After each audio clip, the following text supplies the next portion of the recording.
It's episode 5 of Blood, Saint, and Beers this week. It's a little Halloween podcast, and we got special guest Maxylobes, which you may know from this past GDQ. We ran Fear. It's a pretty good run. I was on the couch. Yeah, we also have Saintmillion, as always, and myself, BloodThunder. So Ooh, since it's I dressed Halloween, up when this as a ghost. Yep, Saint is dressed Buster. up. I'm kind of sad so you is didn't go with Maxy. the female Ghostbusters. It seems a little sexist of you, Saint. You know me. I hate women, so Well, there you go. classically just dressed up as a male Ghostbuster. But welcome, Maxy, to the podcast. Woo! Our first Our- guest. Inaugural guest. Thank you for joining us. It is my pleasure. That is not just a picture. He is also here. I know last That's week his we kind of costume, actually. yeah. His avatar. It's actually a webcam. He just dressed up that way. It's pretty nice. He's a ventriloquist, per se. Sadly, yeah, we so- couldn't get Buckethead on the show like we wanted. I'm in contact with him.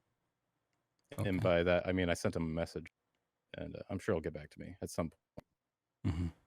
Saint did We're best not friends. win the lottery last week as well. I didn't Really? win the Powerball. No. That did happen last week. Somebody in Mhm. South Carolina won or something. Better look next time.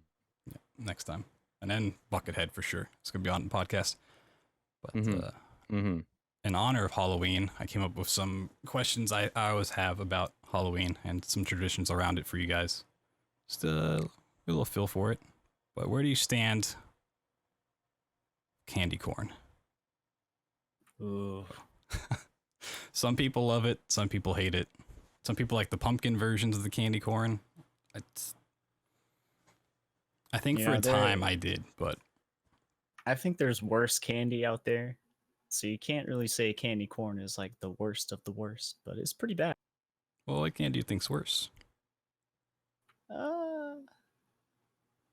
Probably licorice based candy. Okay. I would have to agree with that. Dark licorice, I see no point in it ever. I'm just like, this is It's just so like potent. Jaeger candy. It is just really potent. Candy corn, I liked it when I was a kid. Like I ate it all I could as a kid, but as an adult, I just cannot get down with it. It tastes like sand or something. It's like just grainy garbage. Kind of the worst next Yeah. to licorice. I would agree with that. I mean, if you consider like Twizzlers licorice, which it's not really, that's It's okay. yeah, it's but not really. It's more dark sugary, licorice. right? Yeah, it's. I kind of almost don't consider it candy at that point. True. But if we go the other way, it's your favorite. Good and plenty. Good and plenty is pretty bad. Good and plenty. I don't know Never if even you've heard of ever that. had that. I don't know if the Sounds last time awful. I've had a good and Terrible. plenty. It's been maybe as a kid I had a couple. Had What now a and name for later's. candy. Is that the same? It's a brand of licorice candy with a narrow cylinder of sweet black licorice coated in hard candy to I form have a had capsule those. shape. Yeah, It looks Oh, like medicine. those are disgusting. It does look like It medicine. just looks like pills, and then you eat them, and then it's all black licorice. That's kind of the worst idea I've ever even seen. Holy, Do they have like All right. Tootsie Pops but licorice in the middle instead? it's a cursed idea. Yeah, Never I say hope that not. again. Next year we're gonna sell some branded We're gonna ones. have a good and plenty Matt Stoney eating challenge. Who can eat the most good and plenties? Everyone's a Not loser. even a time limit, just who can eat the most before they get sick. Who can eat until they pass out. Ugh. Yeah, good question. Thanks a lot. Now I'm just thinking about like Jaeger. I went to a liquor store earlier this week and there was a Jaeger like kiosk this lady was selling. She was like trying to pitch all these like recipes for Jaeger. And for those who don't know, Jägermeister is like licorice liquor. And It's pretty terrible. gross. It's pretty bad. But since you were so nice to me and she like gave me some free like shirts and sunglasses, I was like, all right, whatever. I'll buy like a tiny thing of Jaeger. And Yeah, you I messed up. made some drinks and I was like, well, nope, this is still not that great. It was mistakes were made. But that's fine. It's crazy. You got a kiosk in your liquor store? So Yeah, it was really weird because she was the only thing between me and the front door. When I walked in, she was looking at me, smiling. I was, all right, what are you doing? that's how they What's going get you. on? That's to get you. I have some questions as well, Okay. mostly for Mr. Lobes here, Maxylobes, our guest of honor. Take Hit it me. away. Yeah. So the first time I noticed you in the speedrunning scene was like 3 years ago, I think, like a very long time ago when you picked up Jet Set Radio, which was a game that really no one seemed to speedrun, but I ran it and then you picked it up. I was like, hey, more people running this game. So I wanted to know, what was your first speed game in general and what inspired you to get into speedrunning? So, 3.5 years ago, I actually got my wisdom teeth, and I had a terrible, terrible time with it. But I had a lot of downtime, so I was playing a lot of games. I revisited some older ones, like some older horror games, the Resident Evil series in particular, and RE4. I looked up some stuff on YouTube, see if I could find some stuff I'd never seen before. And surely enough, I found this glitch called Ditman, which allows you to run like 0.5 times faster or something like that. So I tried it out, super easy. And then all of the related videos to that Ditman tutorial were all Resident Evil 4 speed runs. And I was like, what the fuck is a speed run? So I checked it out, and I was pretty stoked, and I tried to do some of it myself. So Resident Evil 4, I guess, was like my first project, um, and it was just kind of stumbling across some videos on YouTube, and then I started watching I started watching Games Done Quick videos. That's where I found Twitch. That's where I started watching people do it live, and that's where most of the inspiration came from, I suppose, is just watching it live and seeing people react to it in chat, and it seemed like a lot of fun. That seems to be a pretty common reason. I'm saying this because that's exactly how I got into speedrunning. I was just looking up a random task speedrun because I didn't want to play a game. So I was like, I'll just watch a speedrun of it because I knew what they were. And then those YouTube related videos just filled in with GDQ stuff. So I know exactly what you're talking about. I was like, what? This is like a thing? What? Exactly, yeah. It's pretty surprising. Yeah. So you say Resident Evil 4 was your first, like you played a lot of older Resident Evil games when your wisdom teeth were taken out. Were you a big gamer before that? Or was it just like, oh, I'll just play these or whatever since I can't do anything else? I had already been playing games for a long time, but before I found speedrunning, I was in that young Xbox 360, Xbox Live gamer days phase where I was playing a lot of COD, a lot of Gears of War. Um, I just kind of got sick of that stuff after a little while. I, in fact, threw my Xbox 360 into the closet and said goodbye, and started playing more PS3 stuff. Um, Downloaded some more older games off PlayStation Network, and yeah, I had been playing games for a while, but I Nice. think my library was pretty. It had a wide variety. I had some RPGs, I had some action, I had some puzzle games, and some horror, a little bit of everything. So you played COD and such back in the day. Have you played the new Black Ops game that has come out? Has I that have not, but not to even be quite interested a little? honest, it actually looks quite good. Well, if you're I'd say interested, so. boy, let me tell you about all the fun you can have in Black Ops 4. Like Easter eggs BT and and I've been zombies playing crashing. nonstop. Oh god, yeah, Black Ops Zombies is having Oh, some bad times. It crashes a lot, and it takes a long time to do anything in it.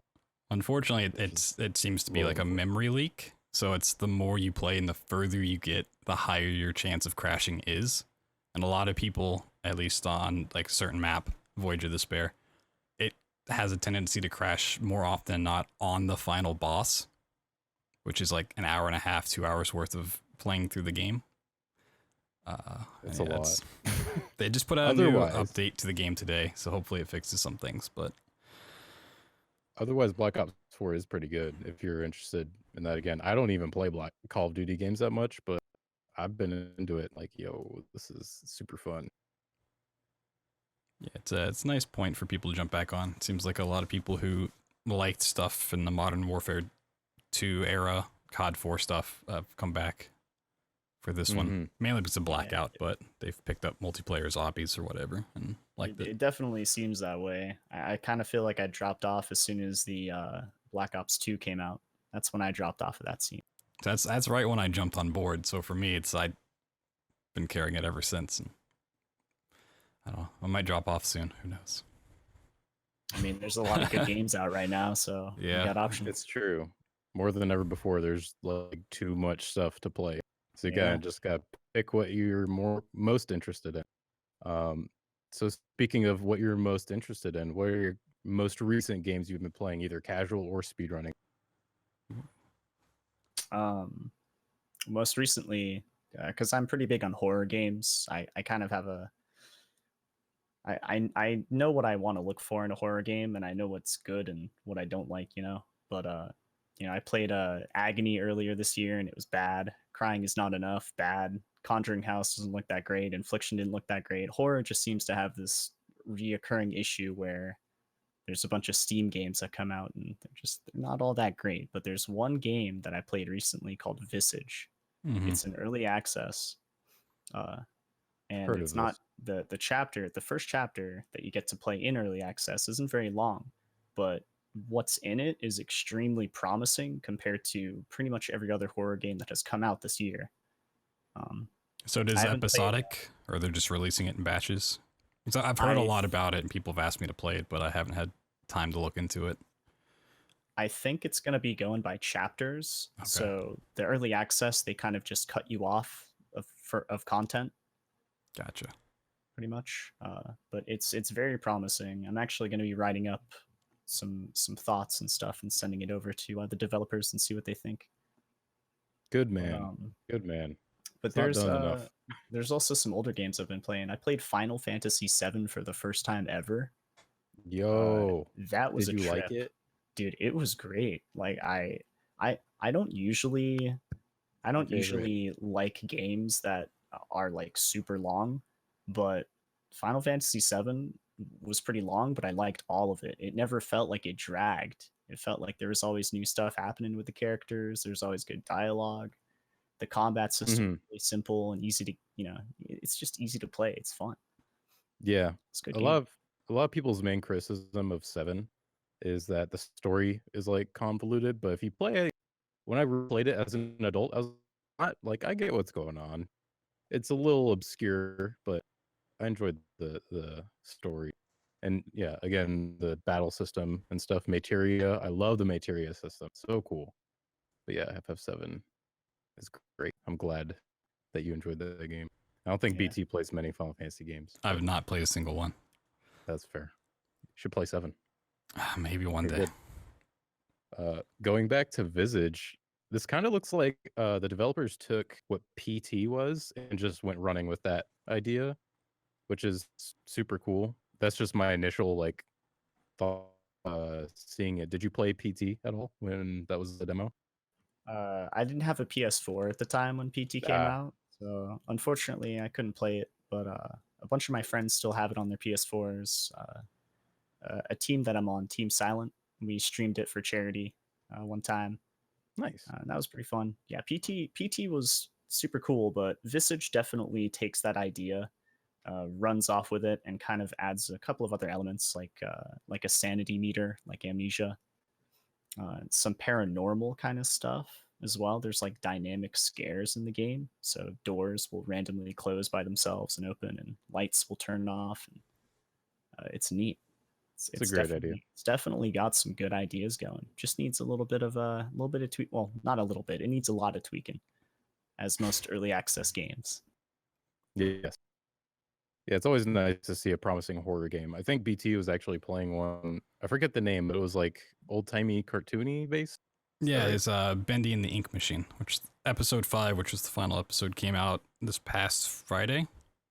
And I played through it. I had an annoying bug when I relaunched the game. It had gotten rid of my save and set me back to chapter 2, so I had to spend 2 hours getting back up to where it was. But the game's like $20 overall. It's like 6 hours worth of content. Really good.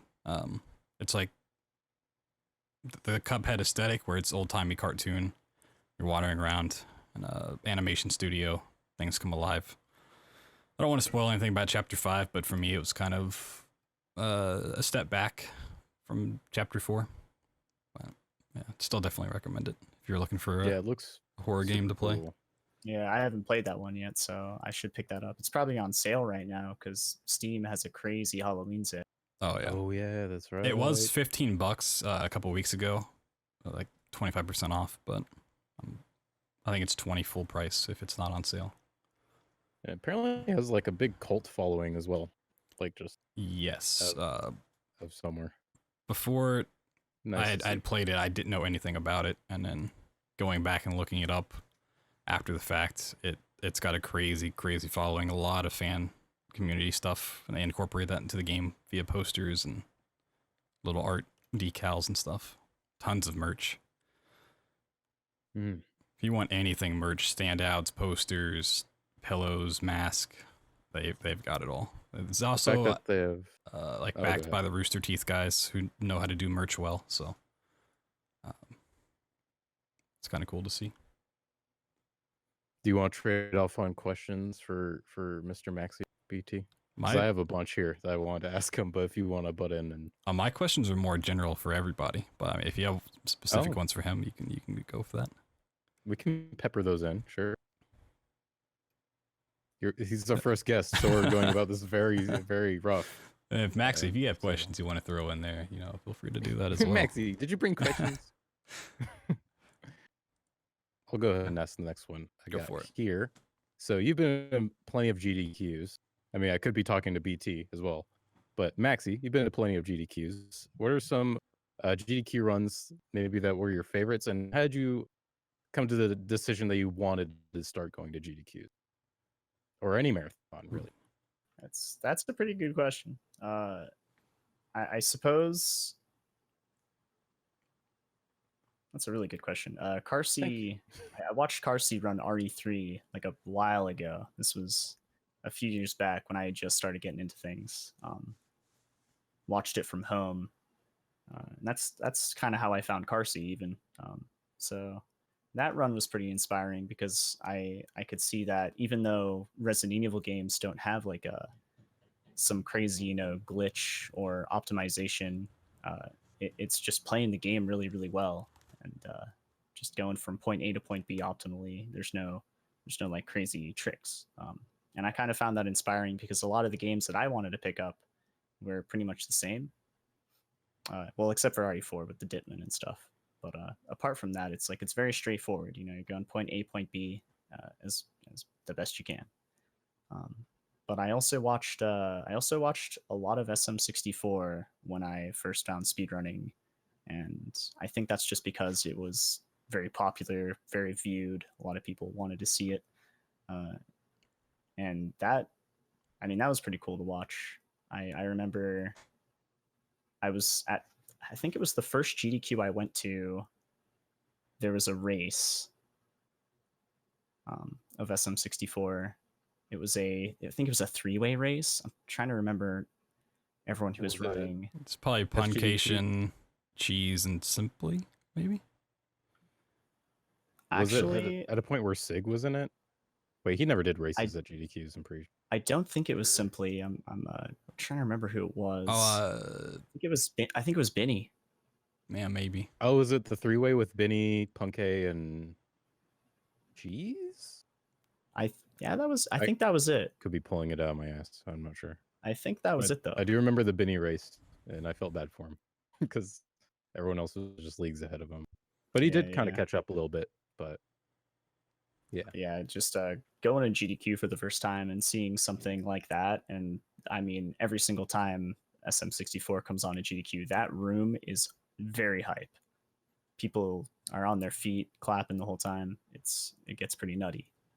So that was pretty cool to experience. Mm-hmm.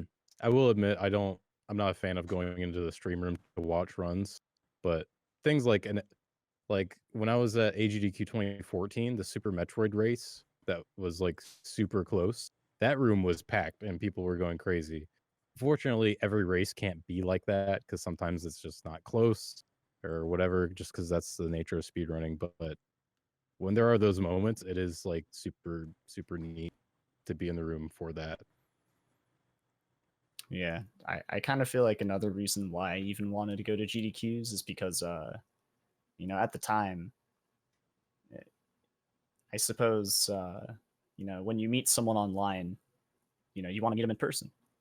So a lot of people at GDQ events, you know, I knew they were going, and I said, all right, this is my one chance to go to a GDQ, meet these people in real life, see how they are, interact with them and whatnot, as opposed to just seeing them through a screen and something. You know, that pretty much sold me on it. Once I went to my first GDQ, I was like, okay, I got to go to every GDQ. That's how it always happens. You're like, oh, these people are cool. I want to see them again more than, you know, a week. Yeah, And we're then all you over just the keep world, going. so Yes. Did you go to like PAXs or anything like that before going to GDQs, or is it that your first convention? that technically wasn't my first convention because before I started doing speedrunning and started streaming on Twitch, I was doing a lot of drumming for a few bands. So I actually went to NAM twice, if that counts as a convention. You went to NAM? Yeah, North American. That sounds pretty funny. Remember my days in NAM? Remember. I've What always is wanted to NAM? go to NAM, but I never really had a reason to. There's a lot of guitarists that I follow that I'd like to meet. I always show up and put on I shows. met Andy James there. Andy James, oh, what a man! He was really nice. He chatted with me for a little bit. Yeah, super cool. But yeah, a lot of musicians go to NAM in order to show off like new instruments and new products for signature lines and that kind of stuff. Yeah, yeah.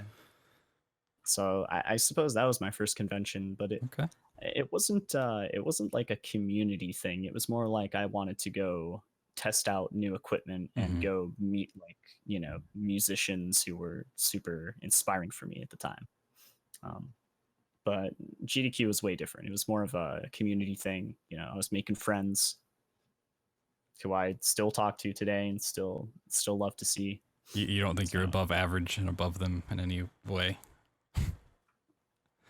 We'll get to that. We'll get to that soon enough. But I guess that's where the love for GDQ for me comes from, is you know, getting to see people.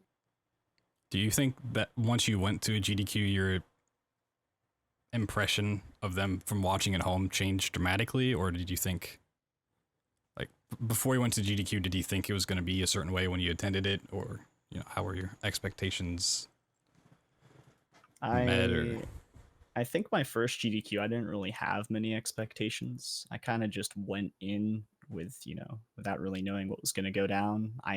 The only thing I was really expecting was, you know, people were going to want to, you know, go out to dinner, get some drinks. That's pretty much all I expected. It was just some powwowing.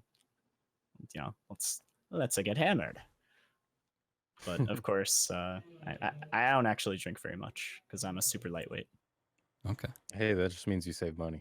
Yeah, that's true. That's all that means. So I've been cutting back, build up like less tolerance, and then when I drink now, BT and I are on diets and we're trying to get in shape, so drinking is a little bit less on the scale, but it's understandable.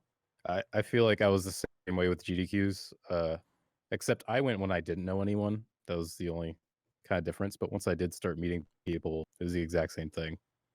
Just like, oh, I like these people, and I thought it was just going to be like hanging out, playing the video games at the actual event area, but it turns out people are cool and you just go off and do whatever, and it's super, super fun. I think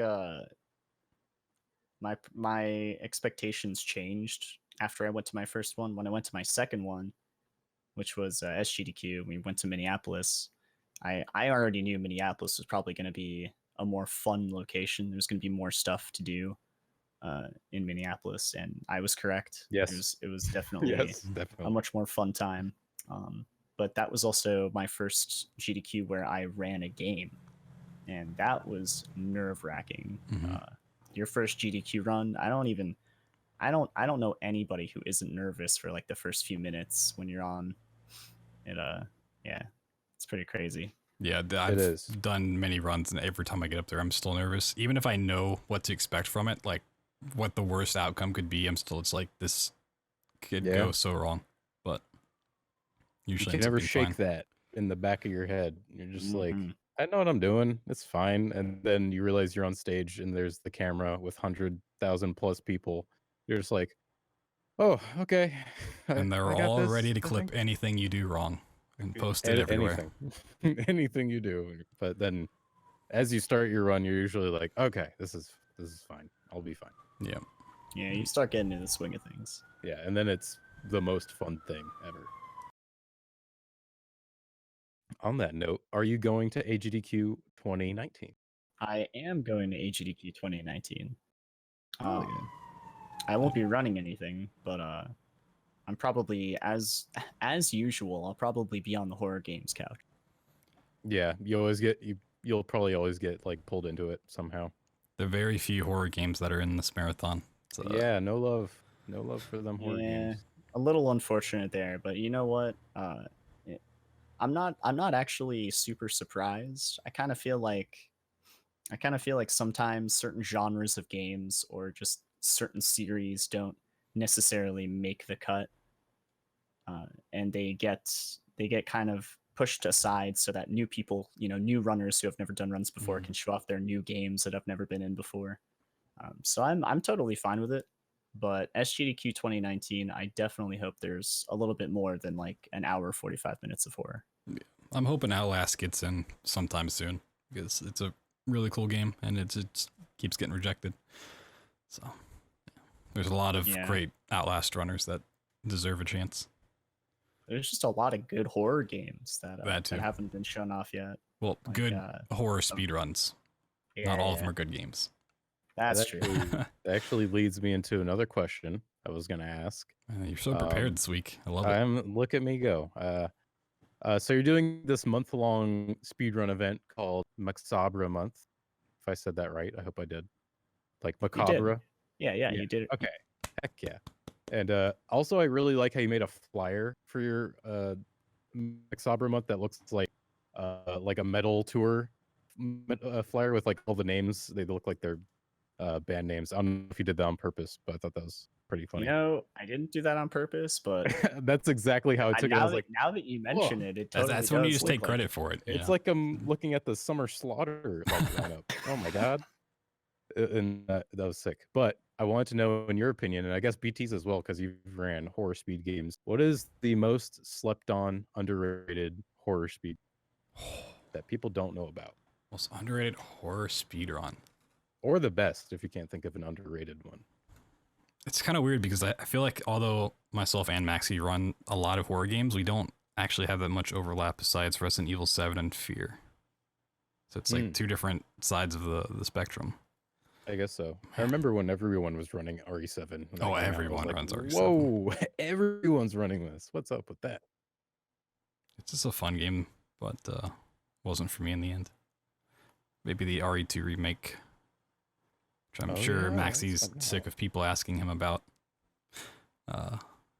will be a little different. Maxy, what do you think of the RE2 remake? I think they're showing off a little bit too much of the game right now. Like, they've been showing off so much of it that I kind of feel like some stuff is already spoiled. But it looks like it's so good that I don't care. Like, I'm gonna play it and it's gonna be real good. I can't really say it's gonna be like the greatest Resident Evil or it's gonna be like the greatest horror game of the year or any of that, but I can say for sure it's gonna be a good game. Mm-hmm. Yeah. And with the amount of content that they're putting into it, I definitely see a lot of categories being made. I see a lot of potential in people, like, people who jumped on the RE7 train. Those same people will probably do the same thing for RE2 remake just because of how much fun they're gonna have with the game. It's the same engine too, I believe. Oh yeah, same engine. I heard a rumor, I don't know if it's true. I haven't paid too much attention to that. RE7 was basically just a test to see if the engine would work for RE2 remake. Don't know if that's true. That would be crazy. You know, that sounds pretty crazy, but at the same time, Plausible, maybe. it's plausible. Yeah, I mean, I don't know where I it's not heard that. If someone might have it's just not said like, that, I don't know. It's not like Capcom had like any solid direction with the RE7 story. They kind of just threw Joe Schmo Ethan into this weird situation where his wife gets kidnapped by some crazy family. So it's not like your typical Resident Evil game, really. It's just kind of like a horror movie turned into a game. So if it was truly to just kind of, I don't know, reestablish a love for the series after the failures of RE6 and Umbrella Corps, I wouldn't doubt it. Because those games just were poor. Yeah, RE7 was the only Resident Evil game I've actually managed to play all the way through, so it's something I don't know too much about. Yeah, but back to the original question, the most underrated horror speedruns. I honestly think The Suffering is a pretty dang cool speedrun. It's, at the moment, the world record's like 21 minutes long, so it's not hard to learn. Perfect speedrun. It's short, and it's got a really, really crazy skip that's like super hard to do, but it feels really good to get it when you do it fast. And honestly, it's not a bad speed game. It's actually quite good. But other than that game, I do think there are some classic ones that are a little bit underrated. Like over the course of the Twitchcon GDQX stuff, I was talking to Ekdysis, who ran Silent Hill 2. He's a Clock Tower speedrunner. And I kind of found it interesting that Clock Tower, even though it kind of seems like it's just this point and click speedrun, there's actually tech in it. So, but there aren't many people who run that game, so it's that's also pretty interesting. That's pretty underrated. Yeah, that's interesting. The thing you see a lot is a lot of horror games don't have that many runners, unfortunately. No matter how good they are, people just don't pick them up. I have to go with Penumbra, just the series as a whole. Love those games. Love those speedruns. I've seen runs of that. I've never even heard of these other games, The Suffering and Clock Tower. They seem pretty neat. Is The Suffering the run I was watching you grind out for a long time, Maxy? The prison gatescape thing? Yeah, okay. That's the one. Thought it sounded familiar. Yeah, it's a pretty cool run. Controls looked a little crazy when you were going for that skip, but yeah, the skip is really hard to do. But I mean, like I said, when you actually get it fast, it's a pretty feels good moment. Mm-hmm. So earlier you mentioned, Maxy, that whenever the RE2 remake comes out, there will be like all sorts of categories and all these new runners from maybe RE7 would come pick it up. I feel like it's kind of at least in my circle of speedrunning, it's an ongoing like joke that some RE speedruns have way too many categories. Oh yeah, that's not even a joke. That they just do. Just do, yeah. Well, we like to point it out. But I was wondering, as an RE speedrunner, what's your kind of thoughts on that? Is it like, does it ever get bothersome, or are people like really uppity about it, or is it just like it's just what it is? Yeah, I kind of feel like when people, like, one of the most popular Resident Evil speedruns is RE2 itself. But game. when you go to the board, it's a mess. It's a total mess. You know, there's at least on like speedrun.com. Yeah, there's PC version, GameCube version, PlayStation Network version, Dreamcast version, N64 version, and all of those versions have like 4 different categories: Leon A, Claire A, Leon B, Claire B, and then you got any percent, and then you got low percent, and then you got normal difficulty, hard difficulty. It's totally a mess, but it's just the nature of how the game works. Yeah. It's just like, hey, there are a lot of things to do in this game in different categories and different difficulties, and people love the game, so they will do them all.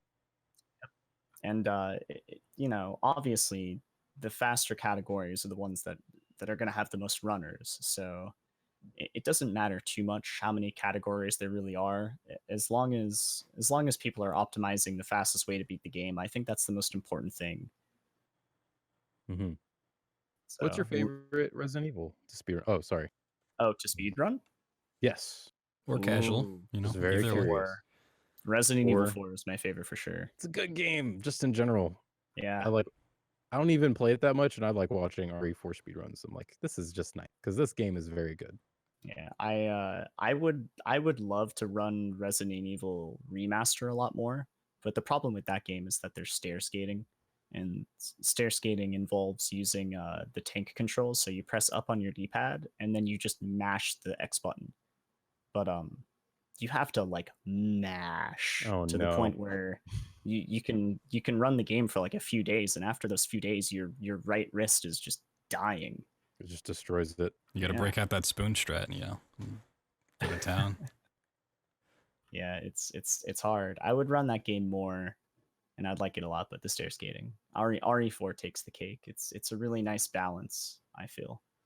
Nice. RE4 has it's- been it's- like heavily requested for me to play for such a long time. I need to get around to doing it, but I just don't have the time. And you know what? It's perfect timing too, because Resident Evil 4 just got a PC, and it completely remasters the game.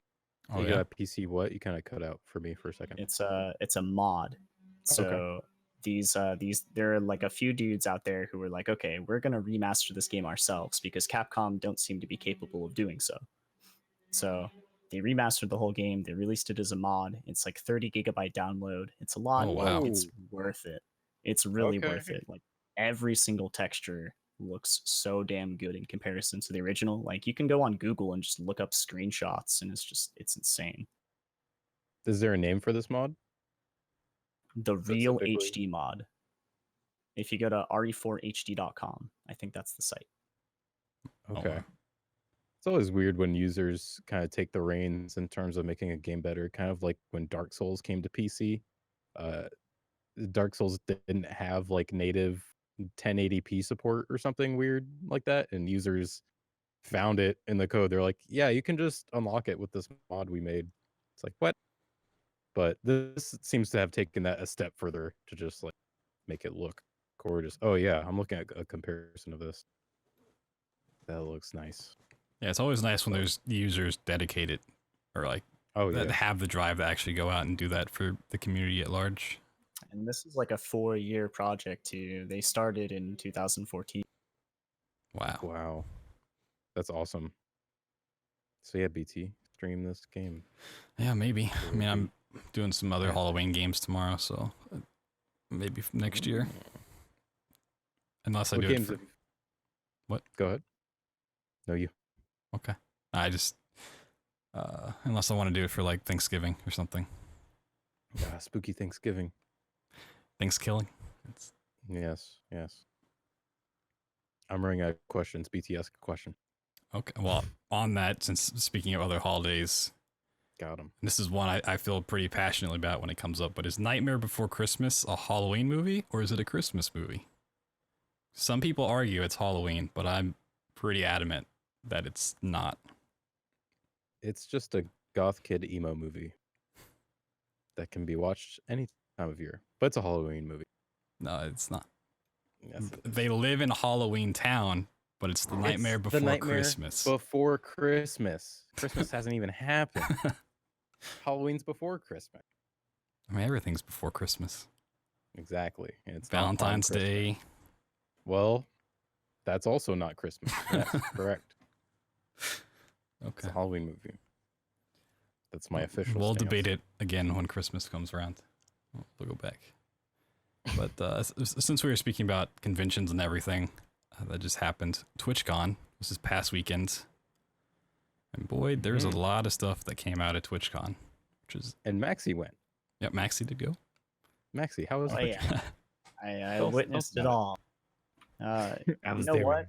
I gotta say, last year's TwitchCon, shitty location. Long Beach was just like not very welcoming. It was kind of sketchy. This Mm. time we were in San Jose. It was much better.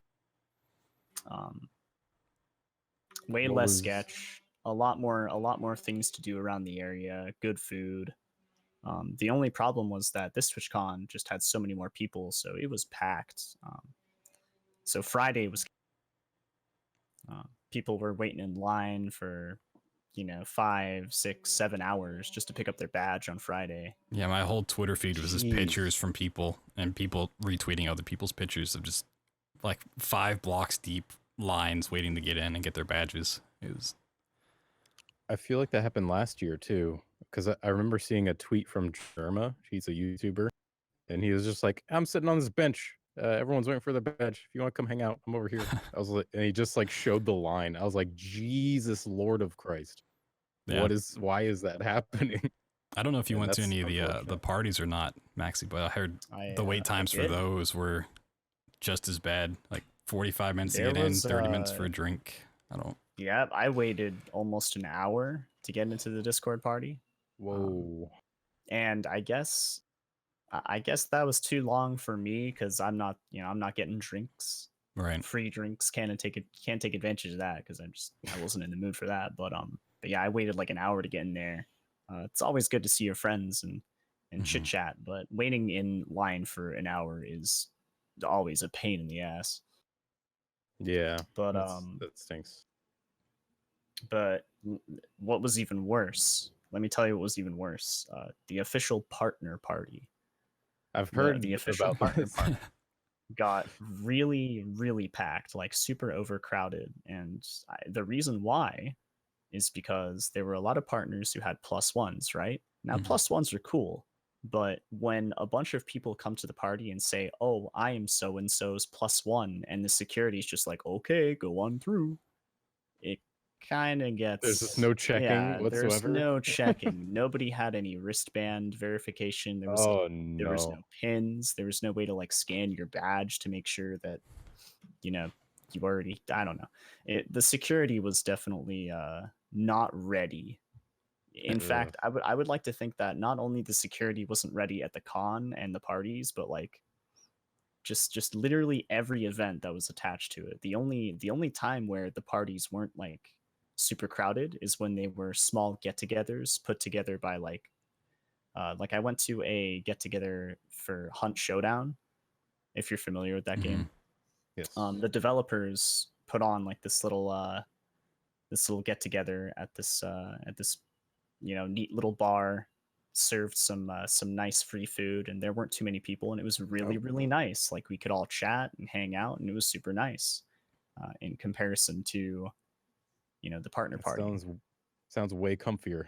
Yeah, very cozy. So TwitchCon definitely chaotic, but I have a feeling that it's still all worth it, in my opinion. I felt like it was still all worth going, and waiting in line and whatnot. It's all part of the experience. Yeah, actually, dude, That's good. I've been wondering about how the security actually was, because you said they weren't ready. Was that just in terms of handling people, or were they actually checking, like scanning people? Because I saw some things on it, and some people were saying they didn't check at all, and they just walked right in. Yeah, sometimes you could just walk in. They didn't care what you brought. That's bad. That's because, bad, yeah. Because the word gets out, like, dude, just say you're so-and-so's +1. Like, they won't remember all these partners. They'll just check the list and be like, oh, that is a partner. All right, whatever. Yeah, and like I said, Friday was super chaotic. So there were so many people waiting in line to just get in the con and like get their badge that lines were like intersecting with each other. And people were getting confused, like, which line do I wait in? And so the security was trying to like manage it all, to the point where when you actually got to the point where like you're getting metal detected for like all your stuff and like your bags or your fanny packs or whatever, because we couldn't bring backpacks in. That was like a new rule. So yeah, they just kind of gave up on all that stuff. They were just like, took a real quick look inside my fanny pack and were like, okay, go. Like I could have brought anything in. Like it's kind of worrisome. Could have had a knife or it is right. It's important to note that, like, the recent Madden tournament shooting in Jacksonville, that it is important to have those security measures. Like, people care about that more than ever. Yeah, it was So actually a when it huge gets to thing that people were pressing Twitch for, is to increase Twitchcon Yeah. security. And It was all over Twitter. yeah, And Mhm. I suppose, I suppose Twitch tried. It's not like they didn't try to enforce it, but right. the security that was working at that convention, they definitely stopped caring at one point when things got too hectic. They just Yeah. didn't care. Yeah, I It mean, sounds like an understaffing issue, because if they got to the point where like lines are taking too long, stress is running high, someone at security, like someone at the top end, the leaders of security are just going to be like, okay, new protocol is just do this. Just, screw it and let whoever do this. And then that becomes an issue for obvious security reasons. And there are other weird things happening, like one of my friends, Fieldy, she's a Twitch streamer. She was tweeting and she was at TwitchCon and she was like, I got into TwitchCon with my purse and they didn't check my purse. But I came back with like a backpack. But they told me I couldn't have a backpack. And then even when I showed them I had an empty backpack, they wouldn't let me in. But then I could still come in later with a purse. It's just like, it just seemed like chaos. Like they didn't care or something. I don't know. yeah, I'm Yeah, not sure because I wasn't there, This but is I'm weird. assuming it was all an external security company. And I Yeah. used to work for a security company and worked in a management role. And yeah, those security officers, if they were external, probably are getting paid very low wages. And if they're understaffed and running probably 12-hour shifts, They'll stop caring at yeah, some they're going to point. stop Yep. caring pretty quickly. Unfortunately, Some of them were working that long. They were doing 12-hour shifts because the convention center had to be open 24/7 for GDQX. right? So you would go up to the main entrance and you would say, "All right, I'm here for GDQX," and then those security guards were actually great. The Hmm. ones that were working like overnight, they would check you. They would make sure you're not bringing anything bad in. Mm-hmm. But it was also really cool to just kind of see a completely empty convention center. It was like a dead mall almost. It's because it's like less traffic, so they're like, "Yeah, I'm gonna check you. Everything's fine." Yeah, It's like the more popular times were probably when stuff went south.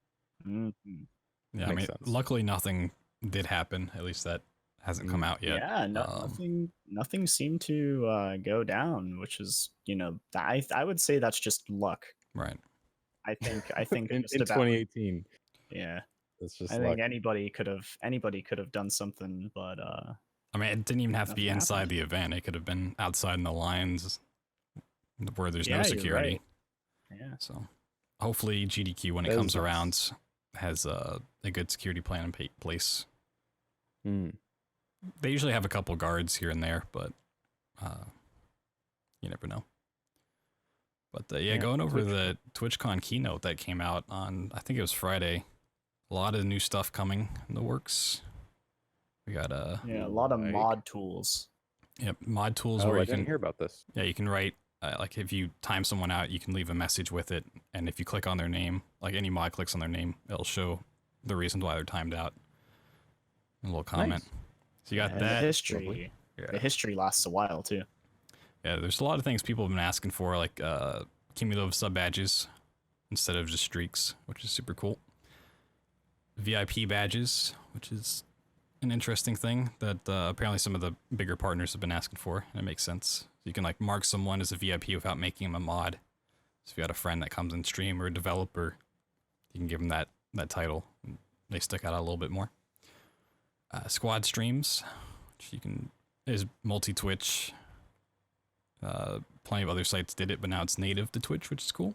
Mixer's been doing it for a while, so you For know. like Yeah, Battle Royales and stuff. yeah. Just for Yep, any streams. Oh yeah. I think that's big for people like us who like to speedrun games, and we can have our Yeah, if you do we races. can have our races in Oh, one. that's a good point. I didn't even think of that. Mhm. Yeah, I'm actually thinking about doing that.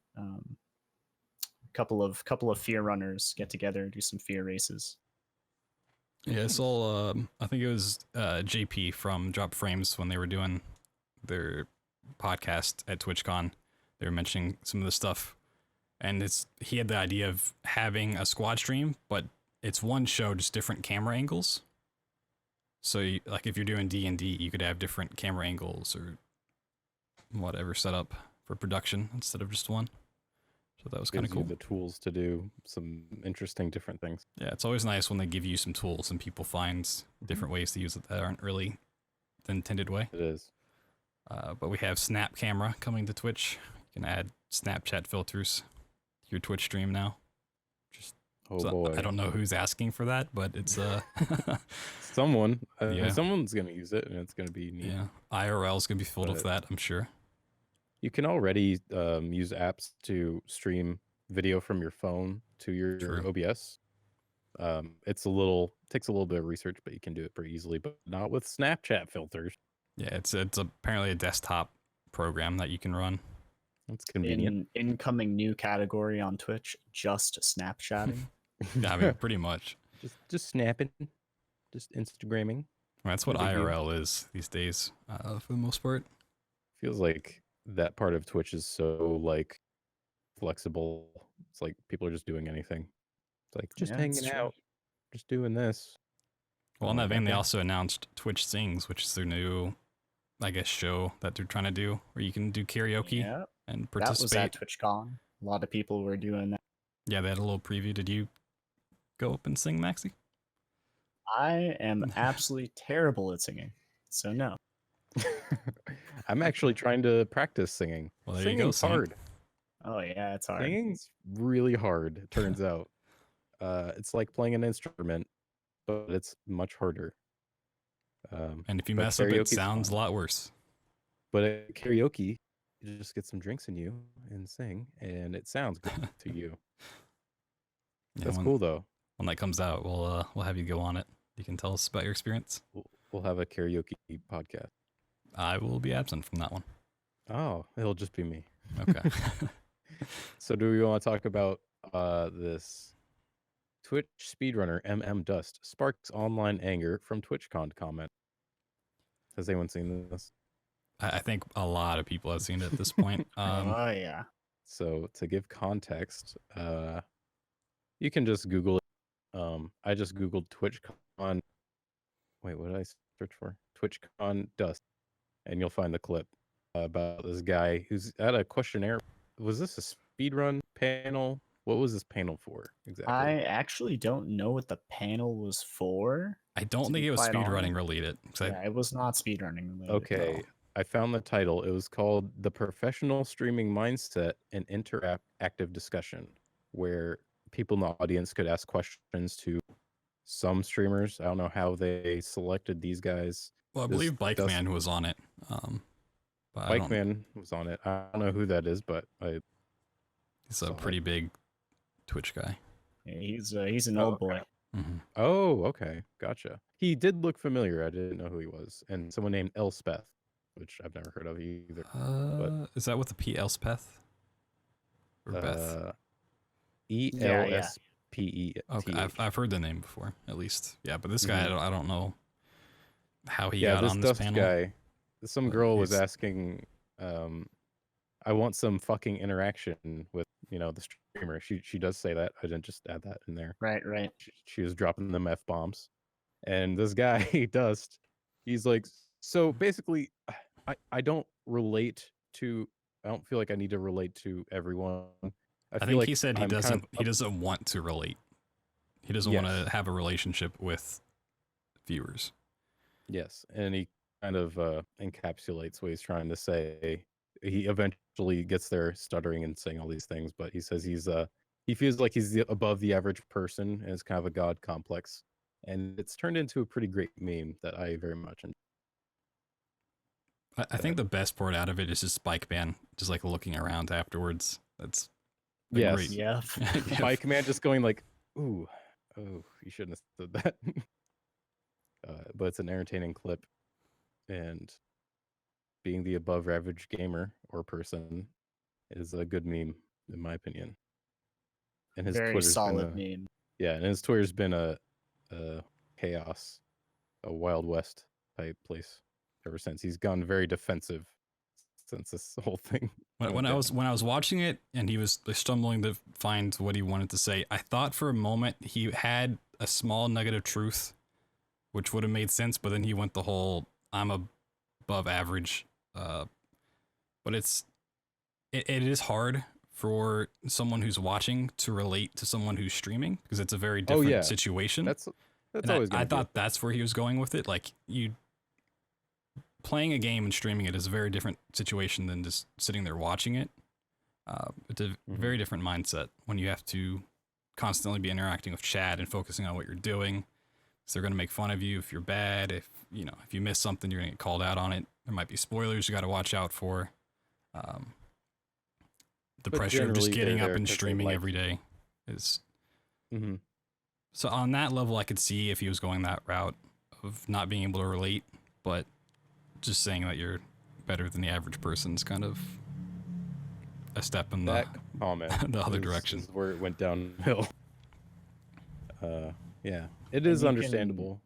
you can like, you can hear it in his voice. Like Mhm. he's hesitating really, really hard. Like he's having trouble. He's fumbling on his own words because he knows what he's Yes. about to say is like not gonna go down well. That's the funniest part. And that's the fun. Yeah, this is the funniest part. And 'Cause not he's to like, not PewDiePie actually made a video and added this clip into it. Oh, really? And Wow. he actually said something that I totally agree with. If Dust had just been like, oh well, I'm just above the average gamer, then it would have been funny. But he was just hesitating and super fumbling, true. and it seemed like he was almost like sweating bullets while he was saying it. Like, oh man, I'm gonna get hated for this one. He's nervous because this is how he really feels, and he knows people won't like it. And then he said it anyways. I don't know. It just came off weird. Well, Mhm. But, it's been a couple days since I watched it, but it's like he kind of says that beforehand without actually saying it, which I think makes it worse because he's trying to correct himself and he just keeps making it worse in the situation.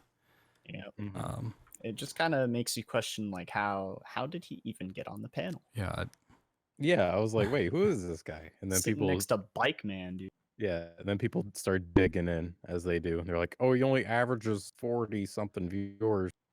I'm like, that's like normal for like Yeah. an up and coming guy, I guess. But I don't know who he is, and I don't know why he's there. But it's a great Yeah. mystery of the world. it is understandable that like there's always that perennial concept that like maybe a big YouTuber has like a big fan base, and he's like, and somebody might say like, I can't interact with you all. I can't, you know, viewers might like see those people as like they could be their friends, and they like relate to that person a lot, but it doesn't go the other way exactly. Right. You're just The a other face person in the has to look, crowd sometimes. yeah, the other person has to look at the crowd and kind of get a general feel for the entire crowd. It doesn't mean they feel they're better than them. It just means that there can't be that like face-to-face relationship. But some people feel like this, some people don't. Yep. But yeah. But going back to it's like this 40 viewers being an average, another thing announced at the TwitchCon keynote was like a now featured version of the homepage where it shows what they quote up and coming streamers, kind of giving people with less viewers or growing communities a spot on the homepage instead of just of like 5 big names, which is kind of cool. A lot of people have been asking for a long time to help support small streamers. Yes.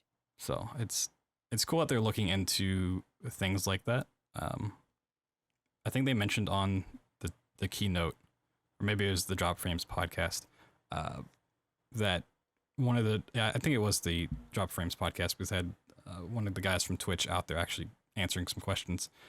The one of the things they're looking into is putting people at the top of the the directory the longer they've been streaming, which is something they do over in China. So if you're live for 7 hours, you'll be up higher than someone that's been live for 2 hours. Doesn't matter viewership wise, but it also promotes, as they said, unhealthy streaming habits. Like someone would stream for 36 hours just to get top of the directory. So it's not something they're looking into doing, but stuff like that, just different alternatives. Yeah, you could take that and kind of change it to be beneficial. That's a neat idea. It would have been great for when I streamed for 48 hours. Would have been up there like the whole time. Something I actually did want to ask Maxy, and I guess this would apply to BT as well. Whenever you stream again, whenever that is.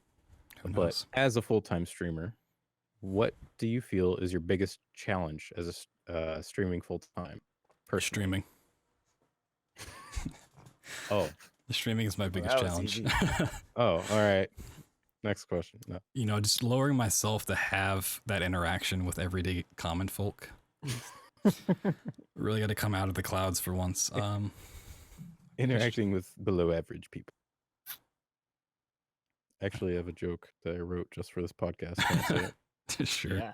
Go. It's a Ghostbusters joke. Oh, okay. Have any of you seen Ghostbusters, the original? Yes. Yes. So let's imagine this Twinkie represents the size of your normal human ego.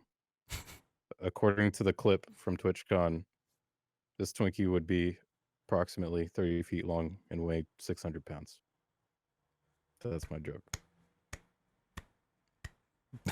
Okay. I'm glad But you. what it tastes is good. I feel like you should have just said I that don't wasn't know. written. It would have been better. No, it was so bad. I felt I had to Okay. say it, or else it wouldn't make sense. This joke was No. sponsored by Twinkies. Eh, That took Not 5 really. minutes to write. Hashtag ad. Twinkies. Ah, I'd say I kind of feel Yeah, like go one of ahead. the hardest things about being a full-time streamer is knowing when to diversify your content, because you know, sometimes you'll stream that one game and it'll do really well, but when you stop feeling like playing that one game, you know, you feel like playing something else. Sometimes your community isn't like all about that. Sometimes they just kind of want to see more of that one thing that you were doing. And I guess that kind of goes hand in hand with like burnout and stuff. Mhm. But yeah, just knowing when to really switch things up, knowing how to promote it and keep people entertained while doing so. I think that's one of the hardest things about it. So the balance between what you want to do and what people want to see, pretty much. Yep. My problem is actually it kind of goes hand in hand, but kind of the opposite is actually spreading content too thin, of just playing too many different games, which is for someone who like myself runs 40, 50 games categories. You know, it's I love all of them and I love doing all of them, but they each have their own community. And as much as I'd like the community I've built and the viewers I have to like all those games, it's not something that's going to happen. People come a lot of times just to see the game being run. They don't really care who's doing it, or they care, but to a lesser extent. So it's, you have to balance. Mhm. If I want to do these 5 games in the next 2 weeks, it's like, you know, how much of this game do I do, and do I try to mix this one back in to get more viewers back, and stuff like that. But Mhm. it's Yeah, I that think- seems like a common roadblock for a lot of, especially speedrunners. Mhm. Like, it's not like you're a variety streamer and you'll play just anything that comes out. Hey, you want to focus on a speedrun, or maybe you want to casually play something every once in a while, and it's hard to balance that, it seems, from an outsider looking in. Yeah, I mean, it is harder to grow as a variety streamer just because of the nature of it. But I feel like if you can break those barriers as a variety streamer, you're kind of better off, because you already have that community that's ready to watch you play anything, ready to watch you switch to the next new game coming out. Whereas if you build up your channel speedrunning Super Mario 64 for 3 years and you're the best and you don't play any other game, Yeah, totally different dynamic. you're gonna have Oh yeah. just nothing to show for it when you switch off of it and you get burnt out. It's just, it's kind of just how Good you build your answers. channel. Yeah. As someone who's not a full-time streamer, what is the hardest challenge, Saint, for you? Building up any motivation to do any streaming ever, because I pretty much only stream because I'm doing something that people might as well watch. Like, I like streaming. It's pretty fun to have people to kind of talk to while I'm like mindlessly grinding away Star Wars Episode 1: The Phantom Menace for PlayStation 1, which in my opinion is the most underrated horror speed game. But It is pretty horrific. yeah, I don't know. The roadblock for me is actually when I do stream in a speedrunning sense, I find it hard to get good runs. So sometimes I'll just stop streaming and then record offline and get better runs. But See, that's just me as like somebody who doesn't stream often. I'm just like a guy who's like, I guess I'll turn on a stream for this. I'm not very good at being consistent with streaming, so I just don't do it. yeah, I've gotten to the point, and I just passed my 7 years of streaming on Twitch a couple weeks ago, where it's almost any game I play now. If I'm not streaming it, I'm like, what am I doing? Why am I not I streaming do this? feel that actually, if I do play a game offline, like Metal Gear Solid, I am like, I might as well stream it. Mhm. And then I guess the roadblock for me is, do I keep streaming? Like, I'm not sure if I could build up an audience or if people are interested. Because when you like start streaming, I feel for anyone really, it's hard to build up that viewership in general. Right. So when you start, you're just like, there's only like 2 people here or 5 people here for this. Like, am I even like that? You start to question your own like potential, I Mhm. guess, and you're just like, just forget it. That's probably like the biggest roadblock as somebody who doesn't stream that much or questions if they even have the potential to do it. So yeah, I'd Yeah. probably say that's what that is. That's kind of a Going back Go ahead. to like not getting good runs. Mm. Back when you were doing like some of the harder speed runs, I think I've seen you do like the pro difficulty Hitman Blood Money stuff. Mm. Were you streaming during those runs? Yes, I was, even though those were stressful. Yeah, it's every once in a while I will just do offline runs. Like I do offline runs of every game I've ever done. Like Hitman, I did it. Max Payne 2, I did it. And Star Wars Phantom Menace, I did it. Whatever games. And I always get better times. I guess because I don't have that thing in the back of my head that I'm on a stream and whatever I Right. say or if, like how I play offline is totally different if I'm streaming and I have that like little reminder in the back of my head, like, okay, people are watching you. I guess that's a factor. I would probably say that. I don't know how you guys stream all the time because I'm always like nervous about what I'm gonna say and I act totally differently. I'm like, what the heck am I doing? I'm not acting like how I act. That's probably the biggest like crazy streaming ability I think people have, like acting like themselves but also being entertaining. That's a really hard skill in my opinion. Yeah, it's something that definitely, I mean, for some people it does come naturally just being an entertainer, but especially in the world of speedrunning when you have to focus so heavily on what you're doing. Yes, focus and entertainment. It's just like, a lot of which one times do?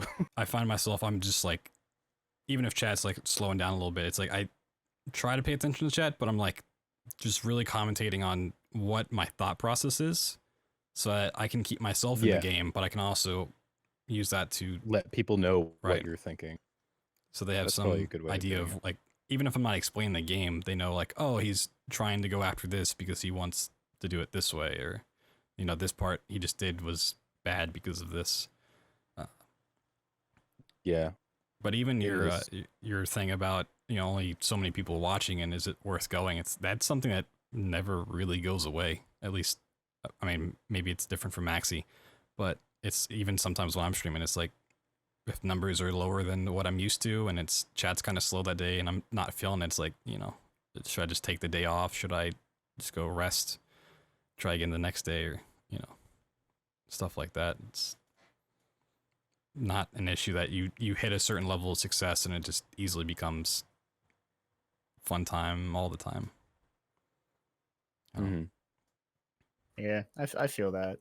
Because even sometimes when I've done grinds for PBs, even if I do have a lot of people watching, sometimes chat's just really quiet. It's like 2 a.m.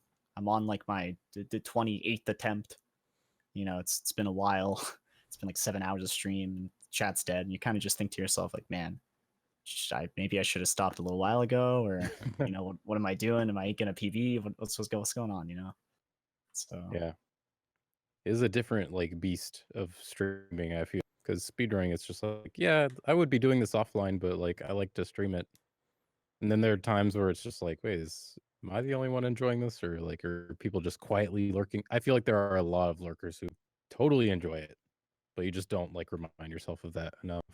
Yeah, you kind of don't think about that like when Yeah. you're doing the actual runs, Mhm. but like afterwards, you kind of think to yourself, like, well, you know, this many people wouldn't be in my view count if they weren't enjoying it. You know, That's Right. true. I mean, there's a always lot of respect. lurkers. There's always a lot of lurkers in every channel. Well, like 90% of So- my entire streaming career has been lurkers. And it's those people will probably never talk in chat. They'll never interact on social media, Twitter, YouTube. It's they Mhm. enjoy it, but they just they never speak up, so you never hear it. And then you see all like the negative people come in that want to troll you and say stuff that just pisses you off. It's like, okay, well, I got to step back and look that 90% of my viewer base is enjoying this. I just don't have that feedback there. As necessarily. as a pretty amateur YouTuber who's been doing YouTube stuff for a while, it's kind of similar as you upload a video and it gets a decent amount of views and most people like it, but you read the comments and you just see the negative ones. Like those are the ones that stick out to you, and you're like, well, then what the frick am I even doing this for then? But like clearly people like your video and people are Mhm. sharing it and liking it. It's like correcting your perspective, I guess, on that regard. And I'm a lurker as well, in terms of lurking, because most of the time I just put a stream on my TV while I'm falling asleep, and I don't say anything in chat unless it's like a friend of mine, who I'm just like, "Yo, what's up?" and then I go to bed. That's all I say. I'm the hardcore opposite. It's like I rarely Really? ever go on Twitch if I'm not streaming, just because I have so much else I'm trying to get done in the day and it distracts me. So if I go into someone's stream, I'm going to be very active and probably take over the chat for the part I'm there. So that's just, if I'm gonna watch someone stream, I'm gonna be there interacting. Although like on YouTube and stuff, I don't leave comments because I'm that kind of guy. But speedrunning Well, comments, yeah. that's a whole nother podcast to go down. Maxy, do you get epic speedrunning comments on your videos or in your stream? Like epic as in like people who clearly don't know what they're talking about, calling you a cheater or anything like that? I don't actually post any of my runs to YouTube, but I Okay. do have people who come into my chat, and sometimes they, I like to keep a positive mindset and say, no question is a bad question, but there's That's like that true. there's that 1% of people who come into my chat and they ask something that is like very obvious. Sometimes I don't even answer them. I just let them watch for like 15 seconds and then they realize like, oh, this answers my question. He didn't even have to speak. Or they just ask it Questions again like and then ask why you're not reading their comment. And then it's like, oh my God. Yeah, that happens too. I like the people who come in and ask a question, and before you even have time to look over at chat to answer it, they're already asking you why you're not paying attention. It's like, I haven't even had a chance to read your comment yet. It's like, just have some patience, Jesus Christ. Yeah. But I remember one of the streams, I think it was the Shenmue I was watching of Maxy's. Someone came in and said, I remember when this stream was something, that's why I unsubbed. That just became the running meme for like next couple days. Yeah, actually, I may have flamed that on. I'm sorry. You created something amazing, actually. Like the rest of the Shenmue run, that was the joke. Which, by the way, Shenmue, 7.5 hour speed run. Yeah, it's that is something. it's a time. I don't know if I'm gonna do that again anytime. Yeah, I was just about to ask, are you planning on continuing with those, or just kind of seeing where things go and maybe we'll go back to it? The thing is that the Shenmue community came together and made a load remover. Okay. So my current PB doesn't have loads removed. If it did, I could save a couple minutes. So when I do go back to it, there's obvious free time save, but it's just one of those runs. Shenmue is not like your typical speed run. There's a lot of points in the game where you're just sitting there literally doing nothing. Like waiting for a bus. Yeah. One of the first attempts I did, I got to the forklift job, right? And there's one day on the forklift job where you can get up for like 30 minutes and just like go eat a sandwich, go to the bathroom, go on like a walk. You just do whatever the hell you could do some laundry. You're free to do whatever you want. So it's like not your typical speed run, I guess. But I think the only reason I did it was just because I like the game a lot. Yeah, I have a soft spot for Shenmue as well because I played it when I was younger, and you could just like sit in that game. It feels chill, and you're just doing the Shenmue thing. Forklift driving like on end for a very long time. Just it's such a comfy game, but it's so long. Are you in Shenmue 2? And when Shenmue 3 comes out, will you play that? I will definitely play Shenmue 3. I have yet to play Shenmue 2. I was kind of holding off on that because I kind of felt like doing the Shenmue speed run just for fun. But I'll get to that. And then Shenmue 3 comes out. I'll definitely stream it for sure. Nice. Is there a release date for Shenmue 3? I haven't kept up with it too much. I don't think so. Okay. I'll check. It's just to be announced. Yeah, well, it got kickstarted. I just Googled it, and it says August 27th, 2019. But I mean, considering how far away that is, you never know if it's going to get delayed. Or... Yeah, Right. I'll probably change at some point. Well, I have a few more questions, Maxy, if you don't mind. Go for it. Just a couple, 12 more questions. No. Holy. So I know you have experienced drumming in the past. You're a musical type guy. Do you ever plan on incorporating drumming or music at your streams? And do you have musical projects on the side? At the moment, no musical projects, but currently where I live, I do have a room where I could turn it into a studio and I could sleep in a different room. And right now that's kind of the plan. So it's a lot, drum equipment is expensive. So I have been saving for these past few years so I can get all the microphones I need, get my interface, my preamps and stuff, and get it all hooked up. That's very exciting. And I could definitely stream some drums, but I also got these things called Aero drums recently in the mail. And Aero drums are drumsticks with these sensors on the end of them. And you can actually set up a drum kit without any pads. You just hook up a program, you download the software, you set it up on a table. It has to be like, it's a very specific setup, but just imagine being able to play an invisible drum kit. It's like VR drums. Yeah. Oh my God, this is crazy. That is there any sort of like feedback when you move the sticks, or is it? Because I feel like that's even like the electronic drum kit. It's just having that feedback of hitting, that bounce feedback. Like there's no bounce at all. So I suppose Aero drums definitely cater more to someone who has been playing drums for a long time already. Right. And doesn't have like the space or doesn't want the equipment or whatever.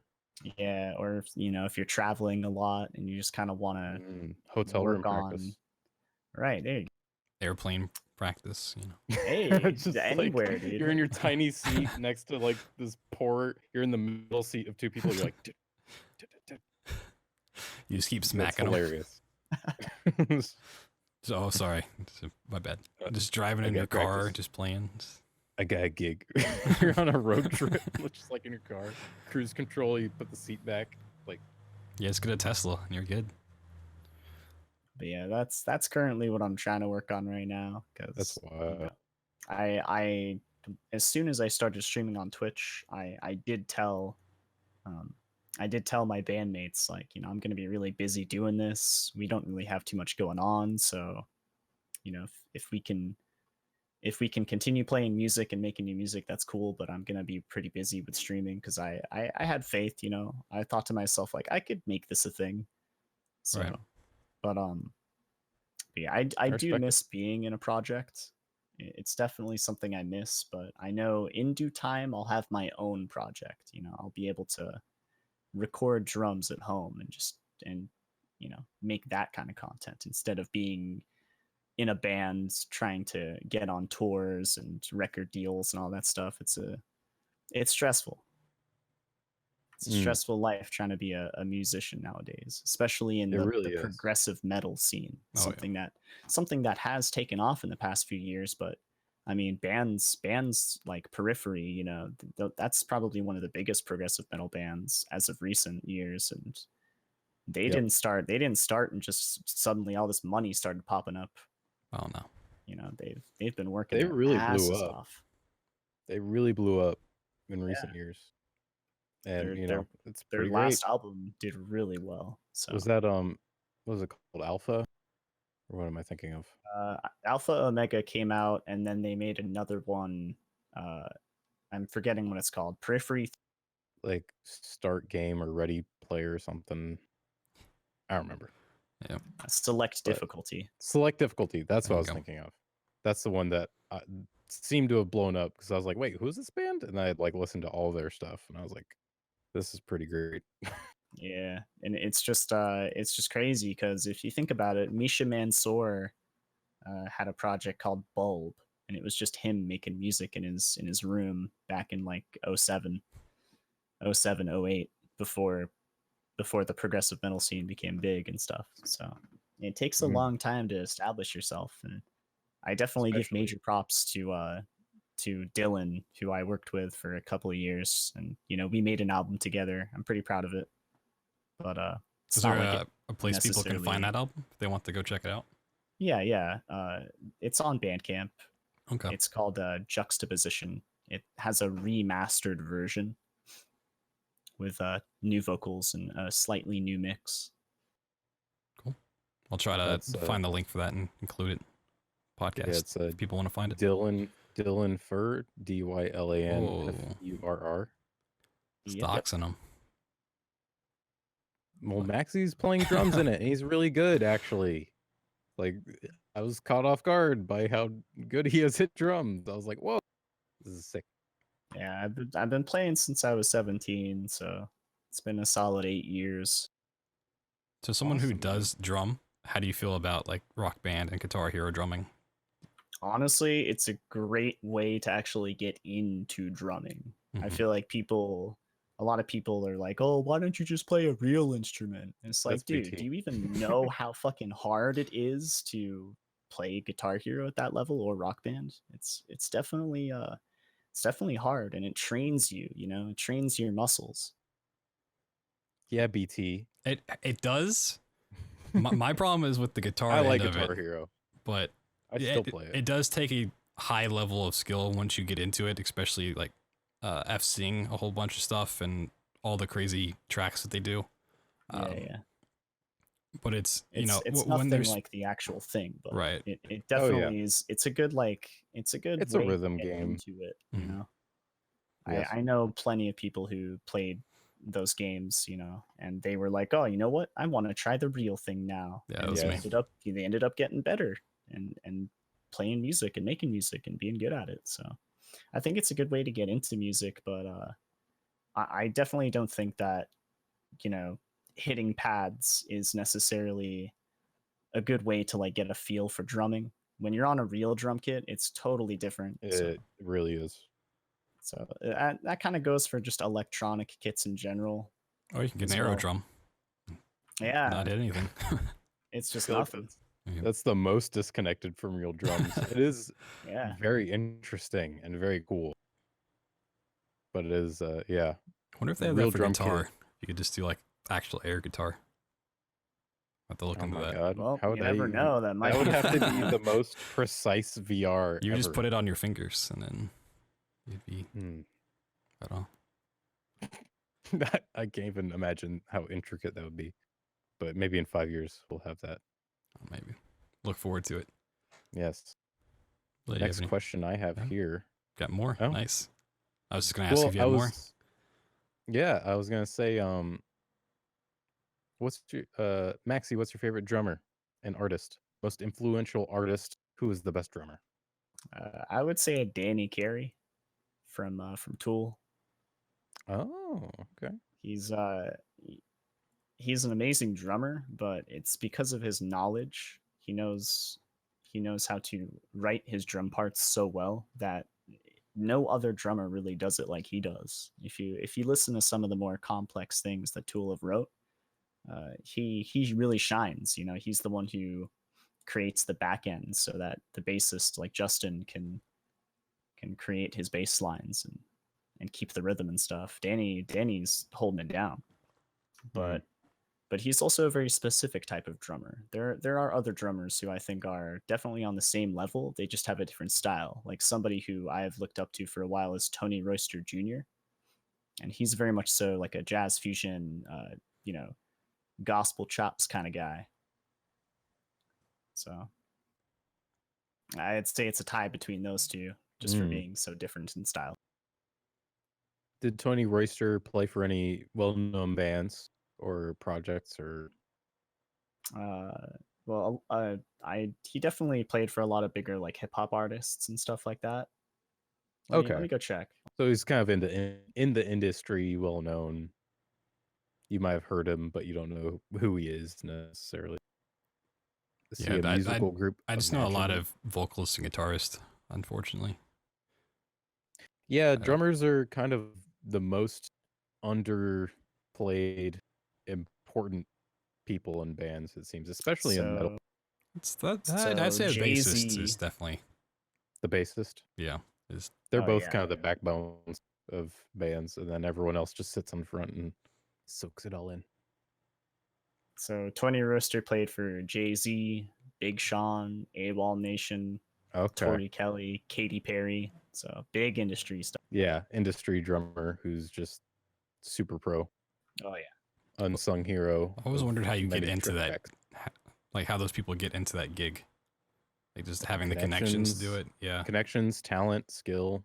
Like people set out to be in a band and like make it with people they know. But how do you go from like just drumming to getting, oh, I'm playing for Jay-Z now?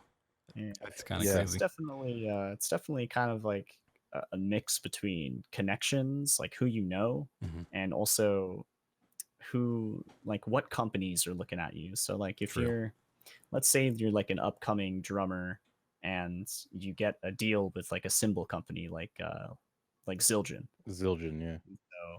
So like they pick you up, and then an artist is going through like his schedule for a tour, and he sees he sees all these different drummers that he could hire to like learn all of the songs and stuff and come on tour with him. And so he'll go through a list of people who are up and coming or are really good, and they might be connected to that company, Zildjian. They might have connections and know people who work there and stuff. And that person at Zildjian could be like, oh, well, this guy is really freaking good. You should pick him up. Yeah. X artist is looking for a good drummer. Oh, well, we got this guy. Yep. And maybe he'll work out. Yeah. I feel like if you were to, like, there's all the really popular artists and the popular front men or guitarists or whoever. But if you like take one step beyond them and just like kind of mingle with the people behind the scenes, they're probably all the most talented musicians you've ever met. But they're just like they're not the personalities, they're not the faces. But there's probably just so many people who would just destroy anyone musically. And that's kind of what I was thinking when I saw this guy. Is this guy? Oh my gosh. I mean, if you look on any YouTube video, it's just like my 7-year-old niece is a better guitarist than than this. That happens all the time. They played Stairway to Heaven at age 4. I see them, I'm like, wow, I'm not doing anything. Cool. Maxy and BT. Okay. Do you believe in ghosts? That was one of my questions. Ooh, wow, we're thinking alike today. I like it. No. What are your thoughts, BT? I'm in pretty strong stance that ghosts are not real. And anytime I hear about them, I get upset. I'm kind of in the same boat. Like I don't think they're real, but do you want them to be real?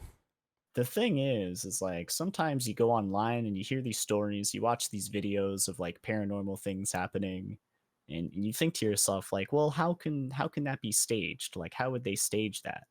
But at the same time, it's like we're in a day and age where like editing is so easy. You can almost make anything happen in a video. Oh yeah. So It muddles the whole picture. Right. Yeah. So that's kind of why I always lean towards, they're not real. People are definitely getting themselves worked up a little bit when it comes to ghost stories and stuff like that and hauntings and whatnot. I agree. Yeah, speaking of Yeah, like the whole 100%. anything can happen, this is going to tie into something you want to talk about, Saint. She mentioned it earlier on today, is when the last Smash Brothers came out, there was a leak that came out that someone had completely done themselves, like all the visual effects, and they changed the background, the matchup, animation-wise, and everybody believed it because it looked so authentic. And then he came out and he showed exactly how he did it. Of no, this is fake. Yes, the Rayman leak of Yeah, some the years Rayman. ago. It's crazy that we're at that level where one person just can make it look so real on something like that. That's why I take everything with a grain of salt. Mhm. People are like, "Did you know that this happened?" I'm like, I mean, yeah, it's on the internet, but I don't know if that really happened. It's like there was the most recent Smash leak where it's just like this guy who does like promotional material for Nintendo sometimes or something. He posted this thing on Snapchat, and in the background there was this big banner of Super Smash Bros. Ultimate that had new characters in it. It had like Shadow, Banjo Kazooie, some other stupid bullshit, and that's been like a big thing in the Smash community. They're like, "Oh my god, we found this guy, and he leaked the banner and all these characters." There's like 8 characters or something that they leaked, and the evidence is compelling, and it makes sense for the most part. But I'm still just like, man, people have a lot of time and they're very creative. I feel like this is, I'm not going to believe it until it's real. Yeah. And same with ghosts. I don't fucking believe in that because I haven't experienced anything like that. If it's so real, why haven't everyone experienced this thing? I also agree people get delved worked up. into this subject many times, and it comes up that if you are more prone to believing that ghosts exist, that the ghost will target you to show up, and or if you believe in the more medium side of things where you're born or somehow you're prone to having encounters with ghosts, like from how you're born. That's why they go to certain people and not everybody.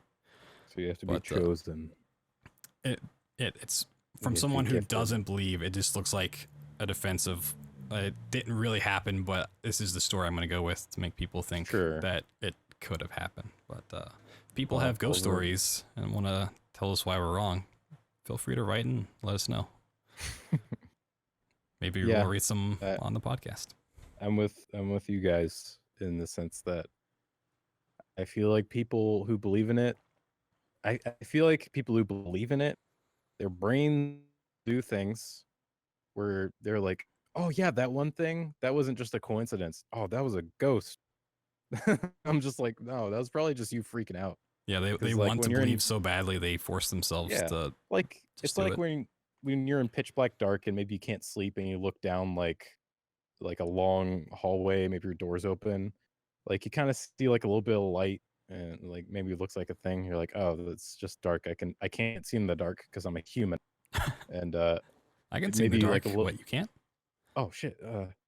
But like maybe you see something and you're like, oh, that's a weird shape, but like it's dark and I can't see anything, and any sound is gonna like, I can't see it, so it sounds like something weird. But like somebody who's into like ghosts, they're gonna be like, oh my god, is a spirit contacting me? And I'm just like, probably not. Yeah, there's phone apps to show you ghosts. You're a human.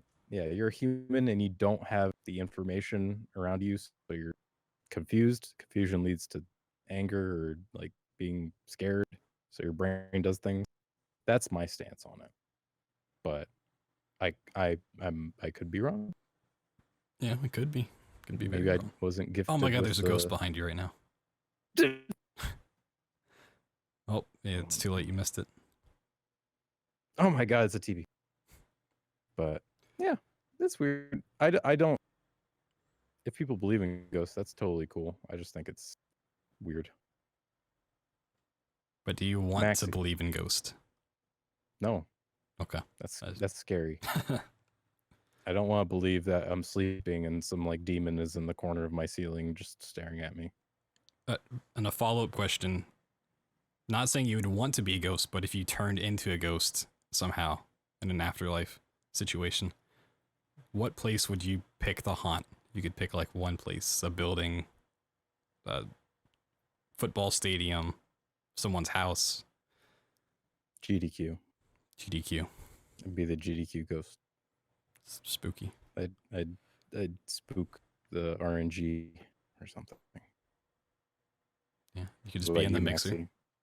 It's a really Yeah, good question. I'd mess with the mixer and make the tech people freak out when things go wrong. Maybe that's what's happening. Well, if you want some time to think, my answer was the White House. That'd be a good place to do it. You learn all the president's Yeah. secrets. You get to see everything that's going on. You can scare the Ooh, I'd go in president. space. Oh, Space ghost. yeah, I'd be a space ghost, ghost to coast. They should make a show about that. I would literally go to a different universe and haunt that with my earthly, ghostly things. Yeah, that's probably a better answer. What about you, Maxy? You know, I'd probably haunt Konami. Konami. Just go to Konami HQ. Just, They deserve it, to be fair. yep. Keep reminding them about their their past. Yeah. Yeah, remember Silent Hill. Hashtag fuck Konami. It's one word. Amen. Killing Silent Hills, ruining Metal Gear forever. Yeah, they kind of committed Pachinko machines, pachinko machines of Metal Gear. mobile gaming. They're kind of the most sinful big gaming developer or publisher or whatever. It's unfortunate, all the things that they've done. But Maxy, I have a question. Mm-hmm. I know this is uncommon that I have questions for you tonight. Yeah, I love it. I'm at to start paying you We're more. we're agreeing a lot tonight. We all agree on a lot of things. What's an unpopular opinion you have? That's so vague. Well, Just- Is there like one weird thing that you just don't agree with just people in general? Are you a conspiracy that's- theorist or something? Yeah, that's a really good question. Oh my gosh. Everyone's got their thing, yeah. I feel. So broad. I mean, You know, 9/11 was an inside job. could be. You never know. You never know. Ghosts could be real. They could. Candy corn could be a great food. Oh my gosh. Part of a balanced diet. I feel Could be. like at some point someone's made candy corn cereal. They just put a bunch of candy corn in a bowl of Ew. milk. That has to be a thing, right? Yes. I mean, we know our friend Ignite. He's had ramen with Yoo-hoo chocolate powder I think it was and Nesquik. Yoo-hoo Some- or Nesquik. Yeah. Ramen with Nesquik chocolate powder, and then he had milk with ramen seasoning. Yeah. So yes, somebody's probably Wow. had cereal with candy corn. Shout out Store Boy Ignite. What a gamer. If you don't have an answer, that's totally fine. Because I just I'm threw so that in. thinking. yeah. No, was kinda- that's- Kind of leaning towards oh, In-N-Out being the best burger for its price. oh. A lot How of much is- people seem to disagree. So as a Georgian, I've never had In-N-Out. How much is an In-N-Out burger? If you go to In-N-Out and you get Mhm. like a classic double like animal style, it's gonna I've be heard around animal like style. It's gonna be like around like $5. But that's fair. But that's gonna be like without the fries and drink. It's gonna be like maybe like almost $8 with the fries and drink. I feel like that's normal for restaurants, but the burger is like, it's a burger that will fill you up Oh yeah. almost. Or A lot of completely? people like to think that Five Guys has definitely the upper hand over In-N-Out, and that's where I I think Five disagree. Guys is overrated. Ooh. That's my. I don't go to Five Guys often. Actually, the first time I ever went to Five Guys was at GDQ. Everyone's like, "There's a Five Guys down the street," and I was like, "I've never fucking had Five Guys. Let's go!" Oh my gosh! And we went. The wait was long. It's very expensive to get food there. Like a burger, fries, and a shake ended up costing me like $15 or something. I can't remember I don't exactly. like they're that expensive, but maybe the one there was. Maybe I was just extra and then I got like Yeah, a maybe. super big shake. And then I ate it and I was like, that wasn't like that great. I don't know. I guess But since we're keeping it food related, I just on the same vein sure. of a place being overrated, I'd say Chipotle. I think it's way overblown. I agree with that. It's good. It's I mean, edible. it's aight. I I think feel there's like better places. there are better places. Yes. I feel like as someone from SoCal, I'm kind of spoiled over here. Like we got some pretty authentic Mexican places here. The above average You're Mexican right there places. next to Yep. the border. So your Mexican food, I probably couldn't argue. But I do have to agree. Chipotle is a little overrated. Like a lot of people like to say Qdoba's better, but at the same time, like it's not. I They think, just have free queso. yeah, I'd give them the win for free queso. That's actually a really good deal right there. Yeah, free This- queso. Yeah. This question was meant for us to disagree on something, but I feel I like mean, we're just all I think Five Guys is in alignment. good. I like Five Guys. So I mean, Five Guys is fine. I just feel like people talk it up in such a way, kind of like Jack in the Box. I've never had that, but I hear people say the same thing about Jack in the. Well, here's an unpopular opinion. Jack in the Box tacos are not good. Oh I didn't even know they had tacos. God. So yeah. Apparently, they have like everything or something, like burgers, Oh. tacos, something. That's crazy. Don't know. I've only been to Vegas, and I had the chance to go to Jack in the Box, but I didn't. I think what brings up a lot of those chains being the best is it's a regional thing. It's like those people only have Chipotle really in their area, or they only have Five Guys. They don't have In-N-Outs or Smash Yeah. Burger or Home Run. That and you or- grow up on it, and you're like, oh yeah, that was great when we all went to that place all the time when we were high as fuck. It's like, yeah, you're gonna like it then Yeah. if you have nostalgia for it. I'm guilty of that too with some restaurants. But yeah, restaurants. They're In-N-Out. good. I'll have to try In-N-Out the next time I'm in Vegas visiting family. You have any more questions over there, Saint? I'm out of questions. All right. That was Well, my last, Whoa. that was my last question. Other than, have you seen the new Halloween movie? I have not. Okay. Are you a fan of horror flicks, Maxy? I am, but I must admit, I stopped watching a lot of TV and a lot of movies once I found Twitch. That's fair. I'm pretty behind. Yeah, that's a fair assessment. I think a lot of people are like that with the internet, YouTube, Netflix, all these things, Twitch. I kind of feel like the only thing that I leave on after I'm done watching Twitch is Adult Swim. Oh, what's on Adult Swim nowadays? Space You know, Ghost. recently they've been showing some older shows. Yeah, they've been showing like home movies and Space Ghost. Oh wow, I was joking, but Ooh. that's cool. No, yeah, they actually have been doing that in some of their late night blocks. But they also have like some of those random shows like 5 Ounce Mouse, where it's like, what the fuck is it? I've never heard of that. No. Right? Yeah. Rather look I've that heard of up. Home Movies. That's one of my favorite shows But, ever. but they still have some. They still have some classics. You know, they'll throw on like Bob's Burgers every once in a while. Actually, no, pretty often. But that's like a newer show that's pretty good. Mm-hmm. So That's I pretty know last week when we talked about the Halloween movie, you said you went to go see it. Did you get around to that scene? I did go see it yesterday, actually. And, And how I was don't it? know if you guys have watched the original Halloween Yes, from many times. 1970. Yeah, it's like pivotal slasher flick. It's like the most important slasher flick. This new one though, it was fun. It was a very fun slasher movie. It's a lot more brutal than the original.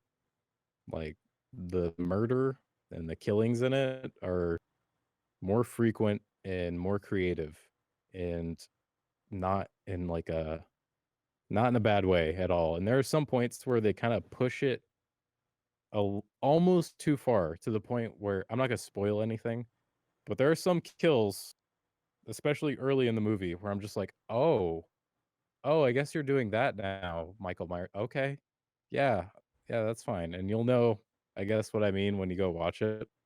It's kind of shocking, and like it took me aback a little bit on what he did, but they don't. The rest of the movie, they don't push it as far. I can't really say it without spoiling it, but Yeah, I looked up a lot of stuff on it because I think I said last week I don't plan on going to see it in theaters, but I'd like to watch it once it comes out on some streaming platform. But I went and read a bunch of reviews and stuff, and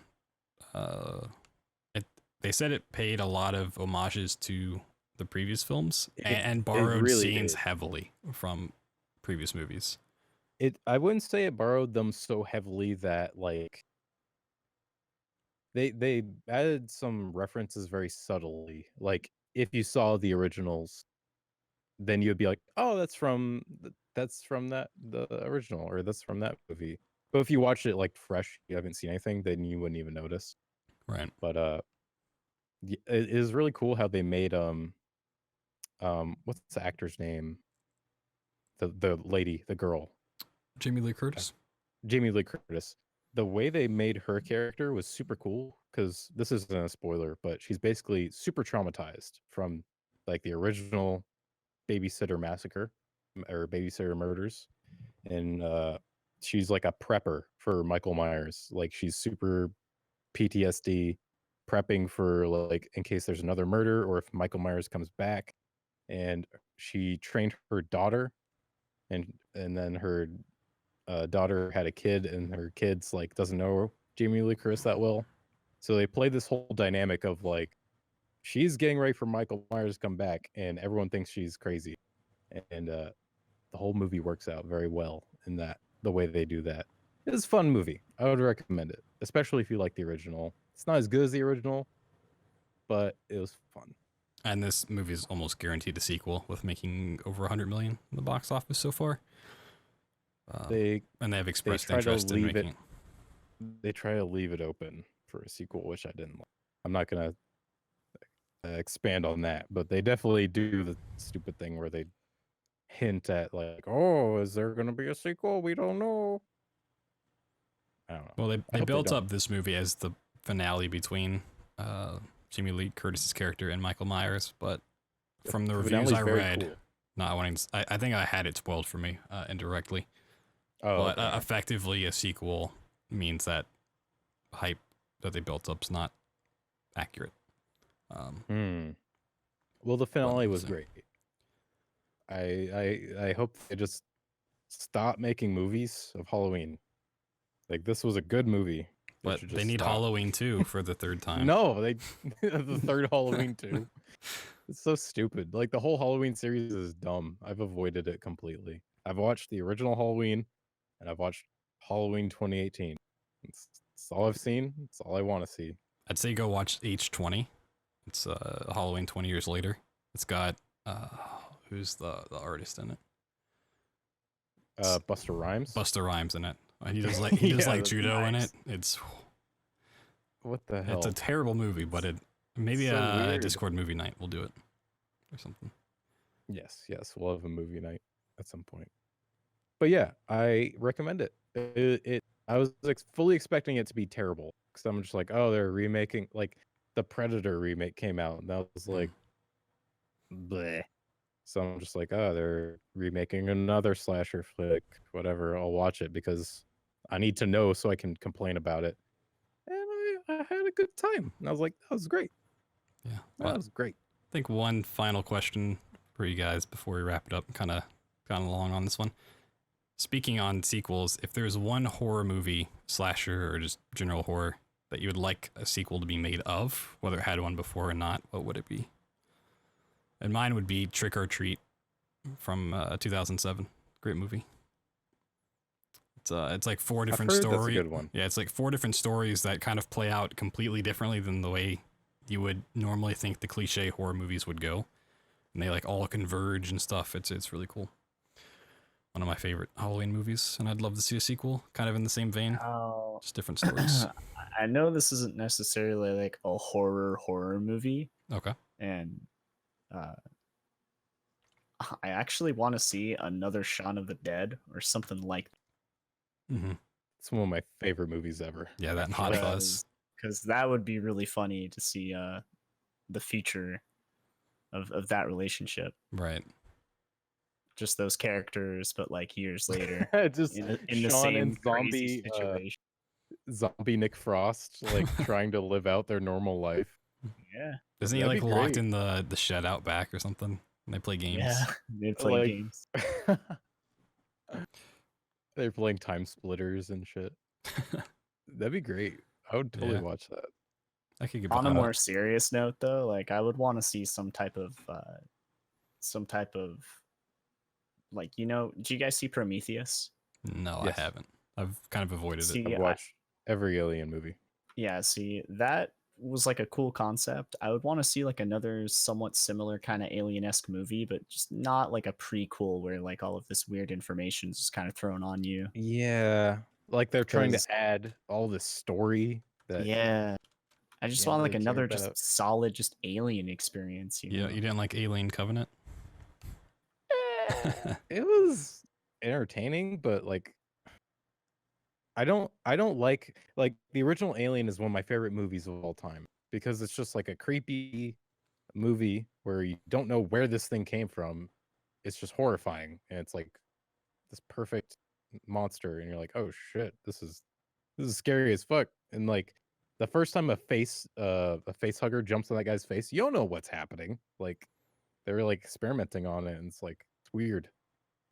But yeah, I don't like that they personally I don't like that they add all that story. Like they're trying to make all these movies on here's how we made the alien. Every movie like explains this thing. I'm like, you're Yeah, ruining the whole point. Like it was just a creepy thing that nobody knew right. Yeah. what it was. Just focus on like the atmosphere and the people interacting with the alien. Atmosphere. Oh, it's so good. It's like when they made a prequel to The Thing. Oh God. Thing, also one of my favorite movies of all time. They made a prequel that was like, here's exactly where it came from. Here's the things that happened.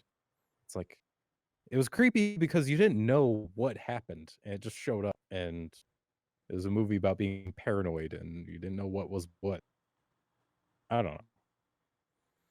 But yeah, I would like a new Alien movie that was kind of like the original, but they kind of like sullied it by adding too much information. Like over information is, I feel like, is a thing in a horror movie. Yeah, Prometheus was a pretty big dump, like of info.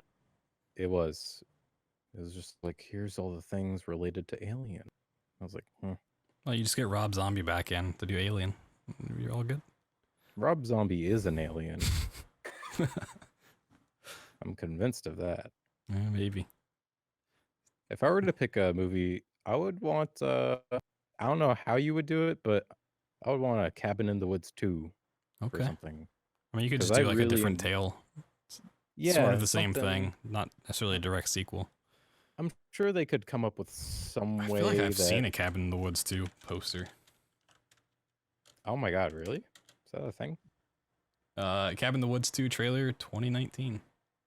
What? I don't. It's just Hold some trailer from February. Fan made. Well, one's from 20. Oh yeah, it's this fan made. I didn't read that part. It Well. might be. Who knows? Wait, 2017? What? There's a bunch of trailers, apparently. A lot of fan made But- trailers. Yeah, I'm not sure what's legitimate or what's not, but just that concept. I don't know if you guys have seen Cabin in the I have. Woods. It's Good movie. it's a fun movie, especially the end where they let out all of the monsters and it's just chaos. I was like, that's fun. That's cool. So maybe, some different spin on that, because you're already gonna know oh, okay, there's like this system where they have all these monsters. We'll just do a just maybe- prequel and explain where the monsters Yeah, came do a from. prequel. Yeah, prequels are great. But yeah, I'd probably pick that Cabin in the Woods. It's a good choice. Mhm. Well, thanks to everybody for listening. That's going to wrap it up for this week, this Halloween-themed spooky podcast. Thank you, Yeah. Maxylobes, for coming on and talking with us. Thank you for having me. And Um, real quick, Maxy and BT, what do you guys have planned for the next week? Maxy just got back from Twitchcon. What are you up to? Well, Halloween's coming, so I'm sure That's right. BT and I have a plan for a Halloween stream. Oh, I'm Fear gonna 3? be- We're doing that? Oh, shit. Oh God! Together? One day. Maybe I'm like probably- 2020. Yeah, there you go. We'll get into SGDQ 2020. The tall order.